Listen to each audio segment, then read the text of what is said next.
नमस्ते दोस्तों। मेरा नाम संजय है और आज हम कक्षा 11 के रसायन विज्ञान का अध्याय नंबर 8, जो कि है कार्बनिक रसायन, कुछ आधारभूत सिद्धांत तथा तकनीकें, पार्ट 13 के विषय में पढ़ने वाले हैं। इस वीडियो में हम जो टॉपिक पढ़ने वाले हैं वो इस प्रकार है: सहसंयोजी आबंधों में इलेक्ट्रॉन विस्थापन के प्रभाव। तो सबसे पहले हम सहसंयोजी आबंधों में इलेक्ट्रॉन विस्थापन के प्रभाव को समझ लेते हैं। किसी अणु में किसी परमाणु अथवा प्रतिस्थापी समूह के प्रभाव से इलेक्ट्रॉन का स्थानांतरण आबंध में स्थायी ध्रुवणता उत्पन्न करता है। प्रेरणिक प्रभाव एवं अनुनाद प्रभाव इस प्रकार के इलेक्ट्रॉन स्थानांतरण के उदाहरण हैं। तो किसी भी अणु में किसी परमाणु अथवा प्रतिस्थापी समूह के कारण जो इलेक्ट्रॉन का स्थानांतरण होता है, इसके कारण यहाँ पर स्थायी ध्रुवणता उत्पन्न हो जाती है और इस प्रकार के प्रभाव को हम प्रेरणिक प्रभाव या अनुनाद प्रभाव के नाम से जानते हैं।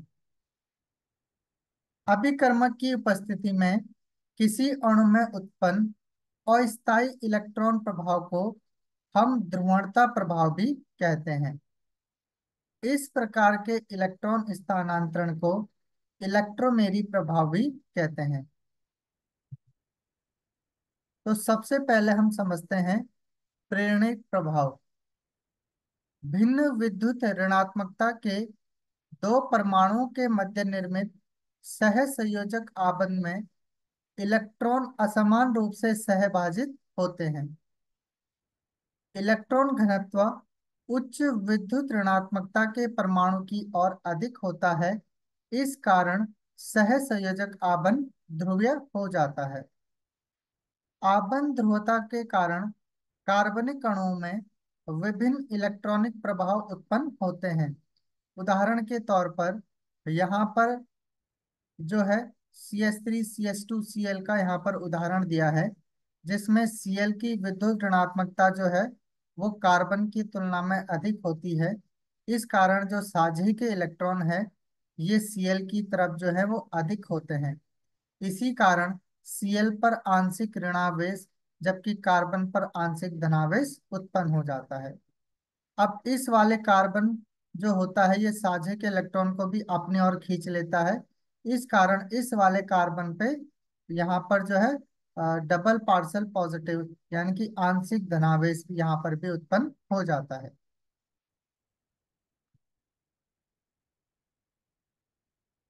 C-Cl की ध्रुवता के कारण पास के आबंध में ध्रुवता उत्पन्न हो जाती है, जो कि हमने यहाँ पर देखा है। जब CCl बंध ध्रुवीय हुआ तो इस कारण जो पास वाला कार्बन होता है ये भी ध्रुवीय हो जाता है। समीप के सिग्मा आबंध के कारण अगले सिग्मा आबंध के ध्रुवीय होने की प्रक्रिया प्रेरणिक प्रभाव यानी इंडक्टिव इफेक्ट कहलाती है। तो यहाँ पर जो सिग्मा बंध है ये जो है वो ध्रुवीय हुआ और इस कारण इसके बगल वाला जो सिग्मा आबंध है ये भी ध्रुवीय हो गया और इस प्रक्रिया को कहा जाता है प्रेरणिक प्रभाव। लेकिन आबंधों की संख्या बढ़ने के साथ साथ यह प्रभाव कम होता जाता है और 3 आबंधों के बाद लगभग लुप्त हो जाता है। तो जो प्रेरणिक प्रभाव है या जो इंडक्टिव इफेक्ट है ये केवल 3 आबंधों तक ही सीमित रहता है। इसके बाद ये लगभग क्या हो जाता है, लुप्त हो जाता है। अब हम एनसीईआरटी का उदाहरण 8.14 को समझ लेते हैं। इसमें पूछा है इन युग्मों में कौन सा आबंध अधिक ध्रुवीय होगा। तो अधिक ध्रुवीय आबंध होने के लिए कार्बन के साथ अधिक ऋण विद्युतीय तत्व जो है वो जुड़ना चाहिए। तो जिसकी विद्युत ऋणात्मकता अधिक होगी वह बंध जो यह है वो यहाँ पर अधिक ध्रुवीय हो जाएगा। तो पहला है CH3H और CH3Br। तो यहाँ पर अगर हम हाइड्रोजन और Br की आपस में तुलना करें तो Br जो होता है वो अधिक विद्युत ऋणात्मक तत्व है। इसी कारण यहाँ पर CH3Br जो है वो अधिक ध्रुवीय आबंध होगा। नेक्स्ट है CH3NH2 और CH3OH। नाइट्रोजन और ऑक्सीजन की तुलना में ऑक्सीजन जो होता है वो अधिक विद्युत ऋणात्मक तत्व होता है। इसी कारण यहाँ पर CH3OH जो बंध है वो अधिक ध्रुवीय होगा। नेक्स्ट है CH3OH और CH3SH। यहाँ पर भी ऑक्सीजन जो है वो अधिक विद्युत ऋणात्मक तत्व होने के कारण यहाँ पर भी CH3OH जो है वो अधिक जो है वो ध्रुवीय आबंध हो जाएगा। नेक्स्ट एनसीईआरटी का उदाहरण है 8.15, जिसमें पूछा गया है CH3 CH2 CH2Br के किस आबंध में ध्रुवता न्यूनतम होगी। तो हमें पता है कि जो प्रेरणिक प्रभाव है, इससे जितनी दूरी पर कार्बन होगा उतना ही प्रेरणिक प्रभाव का जो प्रभाव है वो कम हो जाता है। तो यहाँ पर जो है सबसे अधिकतम दूरी पर जो कार्बन है वो ये वाला है। तो जैसे जैसे दूरी बढ़ेगी वैसे प्रेरणिक प्रभाव की तीव्रता कम हो जाएगी। इसलिए 1 2 3, तो तीसरे कार्बन पर जो है वो ध्रुवता सबसे कम होगी। अब हम समझते हैं अनुनाद संरचना। ऐसे अनेक कार्बनिक यौगिक हैं जिनका व्यवहार केवल एक लुईस संरचना के द्वारा नहीं समझाया जा सकता है। इसका एक उदाहरण बेंजीन है। एकांतर कार्बन, सिंगल आबंध कार्बन तथा कार्बन द्विआबंध कार्बन आबंध युक्त बेंजीन की चक्रीय संरचना इसके विशिष्ट गुणों की व्याख्या करने के लिए पर्याप्त नहीं है। क्योंकि जो बेंजीन का अणुसूत्र होता है वो होता है C6H6। अब यहाँ पर बेंजीन को कुछ इस प्रकार से भी प्रदर्शित कर सकते हैं, जहां पर 6 और 5 के बीच में द्विआबंध है, 4 और 3 के बीच में द्विआबंध है, और कार्बन 1 और कार्बन 2 के बीच में द्विआबंध है। परंतु केवल इसको इसी संरचना से ही हम इसके संपूर्ण गुणों को यहाँ पर नहीं समझ सकते हैं, क्योंकि बेंजीन को हम कुछ इस प्रकार से भी लिख सकते हैं, जिसमें कार्बन 1 कार्बन 6 के बीच द्विआबंध हो, कार्बन 5 कार्बन 4 के बीच द्विआबंध हो, एवं कार्बन 2 कार्बन 3 के बीच द्विआबंध हो। तो इन दोनों संरचनाओं के माध्यम से हम बेंजीन को यहाँ पर समझ सकते हैं। यानी कि बेंजीन को समझने के लिए हमें केवल एक लुईस संरचना से नहीं समझ सकते। और इस प्रकार से जो संरचना होती है ये आपस में एक दूसरे की अनुनादी संरचना कहलाती है। वास्तविक तौर पर यह दो संरचनाओं फर्स्ट एवं सेकंड की संकर यानी कि हाइब्रिड होती है, जिन्हें अनुनाद संरचनाएं यानी रेजोनेंस स्ट्रक्चर कहते हैं।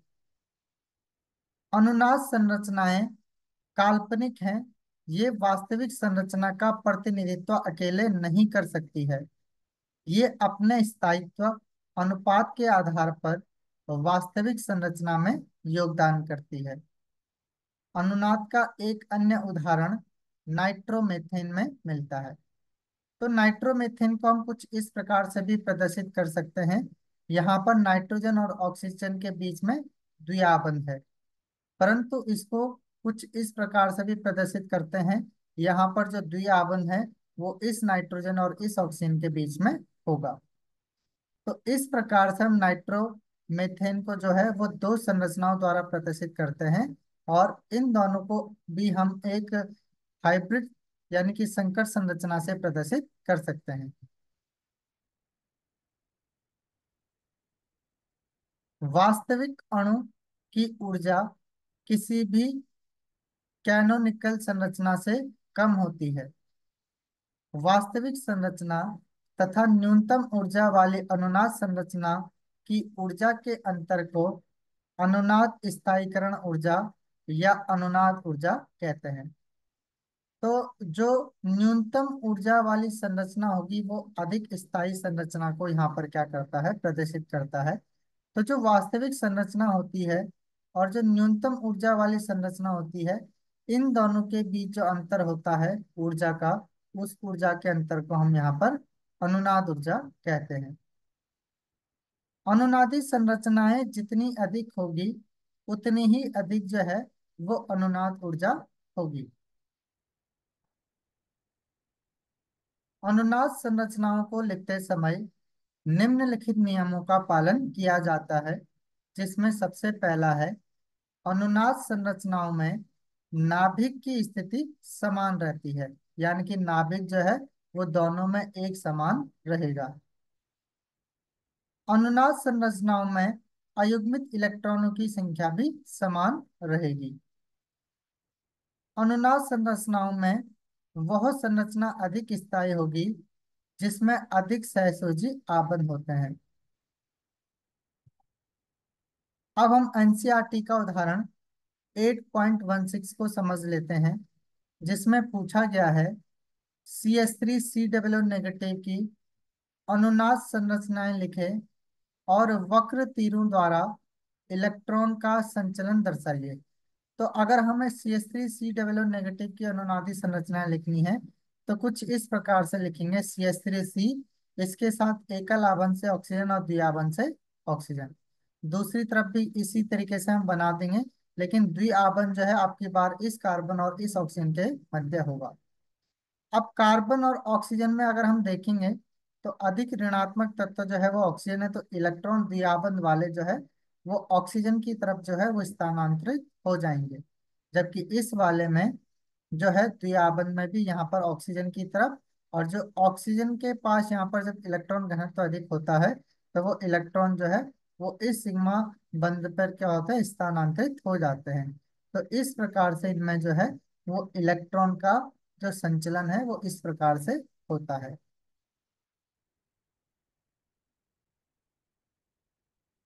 अब हम एनसीईआरटी का उदाहरण 8.17 को समझ लेते हैं।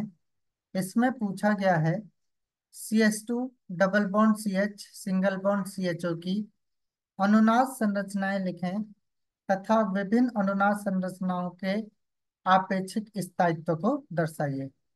तो हमें यहाँ पर अनुनादी संरचनाएं भी लिखनी है, साथ ही में इनके स्थायित्व को भी बताना है। तो इसकी जो अनुनादी संरचनाएं होगी कुछ इस प्रकार से हो जाएगी। CH2 double bond CH single bond C single bond H double bond O। तो पहली जो अनुनादी संरचना हो जाएगी वो इस प्रकार से हो जाएगी। अब जो ये डबल बॉन्ड है जो कि कार्बन और ऑक्सीजन के बीच में है, ये द्विआबंध जो है वो कार्बन कार्बन के मध्य में भी यहाँ पर आ सकता है, तो ये इसकी दूसरी अनुनादी संरचनाएं हो जाएगी। इसके अतिरिक्त तीसरी अनुनादी संरचना में ऑक्सीजन पे पॉजिटिव चार्ज यानी कि ये इलेक्ट्रॉन को जो है एकल युग्म को यहाँ पर क्या कर रहा होगा, स्थानांतरित कर रहा होगा, जो कि यहाँ पर इस कार्बन परमाणु पर है। अब अगर हम इनका स्थायित्व का क्रम देखेंगे तो जो पहला वाला है ये सबसे अधिक यहाँ पर स्थायी होगा। अब सर्वाधिक स्थायी है क्योंकि प्रत्येक कार्बन और ऑक्सीजन का अगर हम यहाँ पर देखेंगे तो अष्टक पूर्ण है, और अष्टक पूर्ण होने के कारण जो पहला वाला है इसकी स्थायित्व सबसे अधिक होगी। सेकंड वाले में ऋणावेश अधिक ऋण विद्युतीय परमाणु पर तथा धनावेश अधिक धन विद्युतीय परमाणु पर है। इसका कारण यहाँ पर क्या है, सेकंड वाले का स्थायित्व कि जो ऋणावेश है वो अधिक ऋण विद्युतीय तत्व पर है। ऑक्सीजन जो है वो अधिक ऋण विद्युतीय तत्व है जिस पर ऋणावेश है। दूसरा कार्बन धन विद्युतीय तत्व है, इस पर धनावेश है, तो इस कारण जो इसका स्थायित्व होगा वो तीसरे से अधिक होगा। अब तीसरा का न्यूनतम स्थायी है क्योंकि धनावेश जो है वो अधिक ऋण विद्युतीय तत्व पर धनावेश आ गया, और जो ऋण विद्युतीय परमाणु पर, जबकि अधिक धन विद्युतीय परमाणु पर जो है वो ऋणावेश है, तो इसी कारण जो इसका स्थायित्व होगा वो इन दोनों की अपेक्षा कम स्थायी होगा। अब एनसीईआरटी का उदाहरण जो है वो 8.18 को समझ लेते हैं। इसमें पूछा गया है निम्नलिखित संरचनाएं फर्स्ट तथा सेकंड CH3 COO की वास्तविक संरचना में कोई विशेष योगदान क्यों नहीं करती है। तो यहाँ पर संरचना फर्स्ट और संरचना सेकंड को यहाँ पर इस प्रकार से प्रदर्शित किया गया है। अब ये वास्तविक संरचना में इस कारण से विशेष योगदान नहीं देती है क्योंकि इनमें जो विपरीत आवेश का जो है वो पृथक्करण है। यहाँ पर हम विपरीत आवेश देखेंगे तो दोनों में जो है विपरीत आवेश का पृथक्करण है। इसके अतिरिक्त अगर हम यहाँ पे इस कार फर्स्ट में देखेंगे तो यहाँ पर कार्बन का जो है वो अष्टक पूर्ण नहीं है। इस कारण जो है इन दोनों संरचनाओं का जो है वो कोई विशेष योगदान नहीं है। तो आज के लिए इस वीडियो में इतना ही। नेक्स्ट वीडियो में हम पढ़ने वाले हैं अनुनाद प्रभाव, इलेक्ट्रोमेरी प्रभाव यानी कि ई प्रभाव एवं अति संयुग्मन को। तो मिलते हैं नेक्स्ट वीडियो में।